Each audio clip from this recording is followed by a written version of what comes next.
bought a new film camera. This is the Contax 167MT. I bought this like 2 days before I went on a trip to the Pacific Northwest. So the biggest reason I got this camera is because of the lens lineup. It uses Contax Zeiss lenses, and I've been acquiring these for my digital photography and videography, so it made sense to get a camera to utilize these beautiful lenses as well. While we waited to board our flight, we decided we'd sit down for a bite to eat and a beer. I loaded Cinestill 400D in the Contax first. And in Summer's Canon point and shoot, there was already some leftover Cinestill 800T. We finished off that roll in the airport, and goddamn, Cinestill 800T always delivers.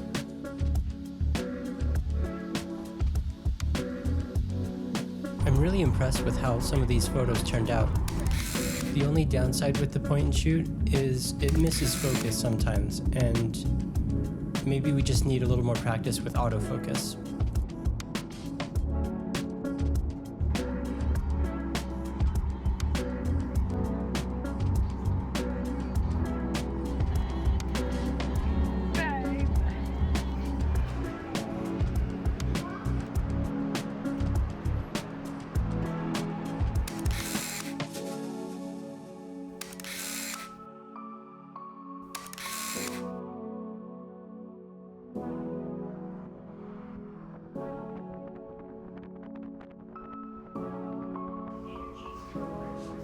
So I didn't get any footage in Portland, but I did shoot quite a few exposures from the roll of Cinestill 400D. I was pleasantly surprised at how well these turned out. It's mostly in shade with dappled spots of light shining through the trees. I think the halation and the highlights looks really nice in these photos. And the Cinestill 400D does a good job of holding a lot of information in the shadows. As you can expect with Cinestill, these look cinematic as f***, but I really love how the one photo turned out. The sunstar with the glowing halation looks pretty sweet, and the couple sitting in the pavilion are positioned perfectly for the composition. The last sunlight is giving them a subtle edge light to draw attention towards them. This might be one of my favorite photos of the trip.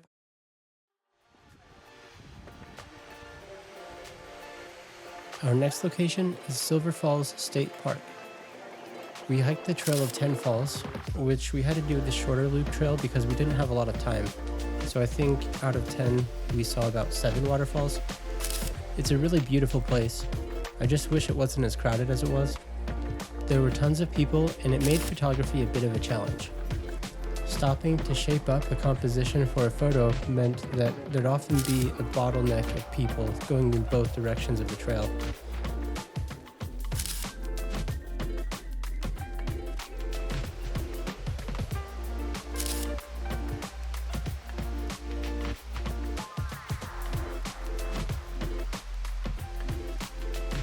I was still shooting Cinestill 400D, and this film ended up being perfect with this location. Because of the harsh light, all the scenes had really high contrast. The Cinestill 400D was able to handle that high contrast, and I love how the waterfalls often have the bright halation in the top half, and the bottom half is darker and cool. It was still a really cool hike. It was pretty neat to be able to hike behind so many waterfalls, and I still managed to get a handful of photos I really like. Shooting in a difficult situation made me appreciate the Contax even more. Its light meter is very accurate, and mainly shooting in Aperture Priority made the process fast and simple. I also shot some digital photos here, but they don't really stand up to the film photos. They just seemed uninteresting. This Contax camera was proving to be a real workhorse of a camera, and it's still really fun to use. Summer was shooting with the Canon AF35ML, the automatic point and shoot with Kodak Gold loaded in it. She got some cool photos, but she did struggle a little bit with the autofocus, so a bunch ended up being out of focus. Okay, a quick rundown of my experience using or shooting with the Contax 167MT. It's been wonderful. I'm used to shooting older mechanical film cameras that have a rudimentary light meter if I'm lucky. So this felt like an enormous upgrade to that because obviously it has a really sophisticated light meter. I have been slightly obsessed with the Zeiss lenses made for the CY mount.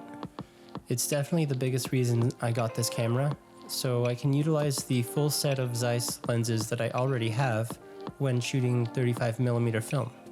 This copy is the AEJ variety, and that means it has this unique pattern in the aperture blades when stopped down to f2 or f2.8.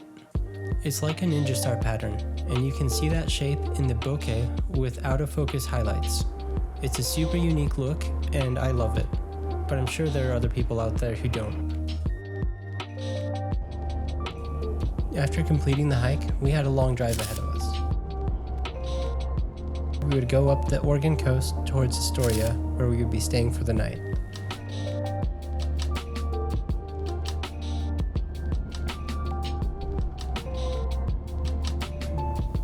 In Astoria, it was kind of the same as in Portland. We got there late, and we wouldn't be spending much time there, so I didn't get any footage in Astoria. But I did shoot a lot of photography there.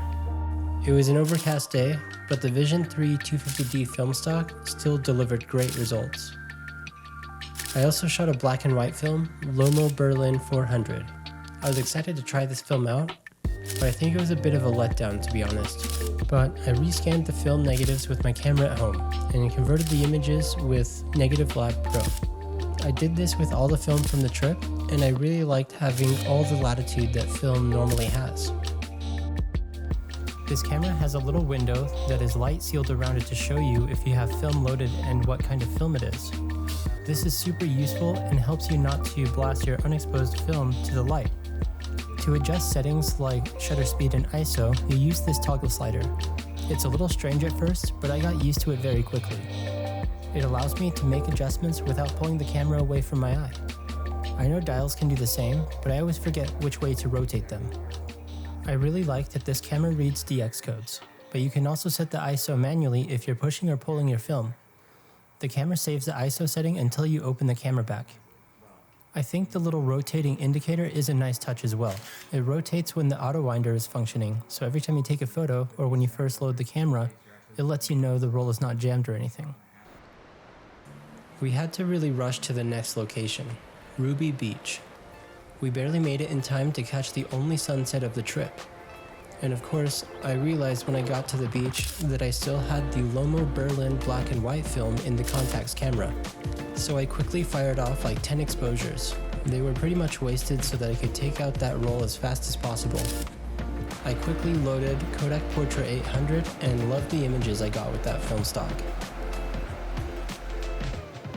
It was a little chaotic since I was shooting film, digital photos, and video all simultaneously while I still had the light. But I'm happy with how it all turned out. I also got a couple of digital photos that I really liked. I'm so glad we got there in time for the sunset. It was one of the best scenic locations of the trip.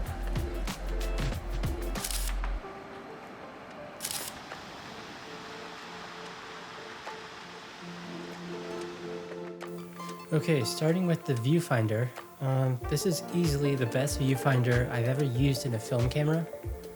And a big reason is because it covers, I think, 95% of the mirrors. They have a little slot in the top of this viewfinder to allow ambient light to illuminate the settings. If you do a half press on the shutter button, it will backlight them with an orange light. This was probably the hike I was most excited about for the trip. I heard about this place in a podcast a few years ago, and I've wanted to come ever since. I was shooting Kodak Portra 800 for the Shy Shy Beach hike. This was a great film stock to already have in camera, and summer would be shooting Fujifilm 400 color film. I was being selective with what I shot with the Contax. I was trying to make this Kodak Portra roll last the whole day, and we would be doing another hike after this one. I know I would need a faster film for this hike. It was an overcast day, and we never got any sunlight. Portra 800 was fast enough for an exposure even in the dense forest. Once again, the light meter of this camera made it a joy to use. I didn't need to put a lot of thought or effort into getting the exposures right. Most of the time, I would be shooting in Aperture Priority, as I've learned I can really trust this camera. For more tricky exposures, I could easily spot meter and lock on that shutter speed for the photo. I shot a bunch of digital photos during the hike and a few film. For the most part, I like the film photos more, but there are a couple exceptions. A method I was trying to improve the digital photos, taking several photos overlapping each other, and that way I would stitch them together as a panorama in post. Something I've been doing to get larger high-resolution photos with an APS-C sensor, with varying results. Luckily, this method worked here. I was able to get this very wide panel shot of the jagged rocks at Shai Shai Beach. This hike was a 4.5-ish mile hike round trip, from the forest to the beach and back again. There is a longer hike going down the length of the beach to the Point of Arches. Unfortunately, there was not enough time for that hike. I'll have to come back and do a backpacking trip or something. But I did manage to shoot some family photos here as well, both on digital and film. Through the rainforest, we saw dozens of slugs, some with this irregular, cool black and white pattern. It felt like a cool exploration adventure with almost my whole family. Everyone was tired when we got back to the cars, but I still managed to hike to Cape Flattery right after.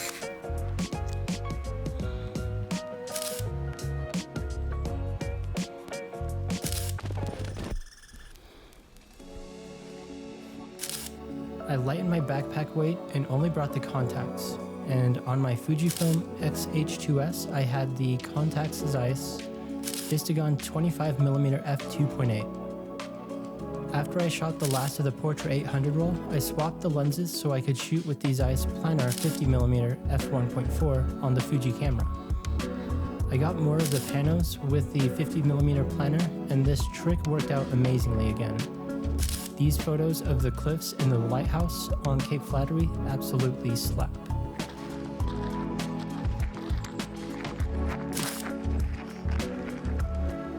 At this point in the trip, everyone was pretty tired.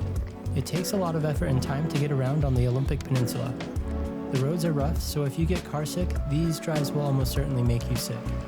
We stopped at the Solduck Hot Springs Resort. Most of the family would relax in the hot springs. Me, Summer, and my parents decided to do another short hike to Solduck Falls.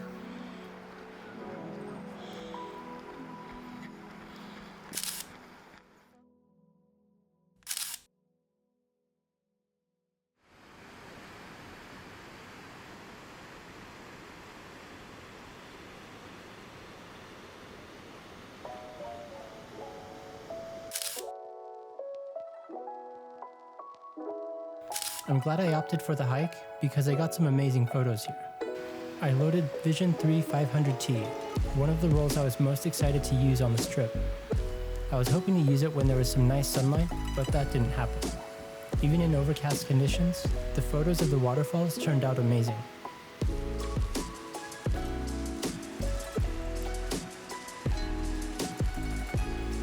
Vision 3 500T has become a favorite film stock of mine.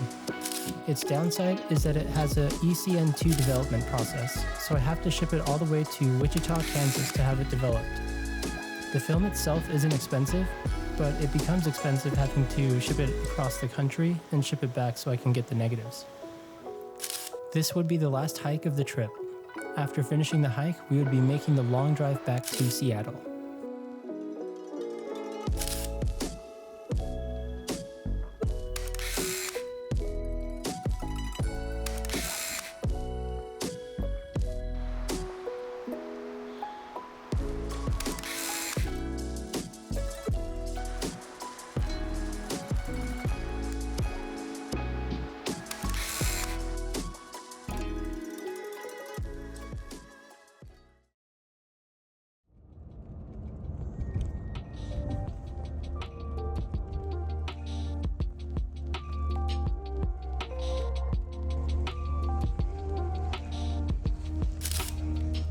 We took a ferry to get to Seattle quicker, but we still arrived at our hotel in Seattle very late, at like 11 p.m.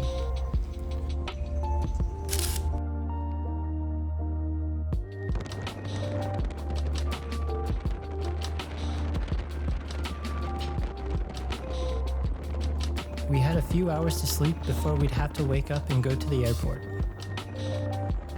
journey back home would be painful on just a couple hours of sleep, and we had a layover in Sacramento.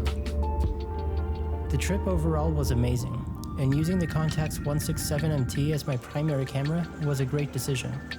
I really look forward to shooting this camera more and more.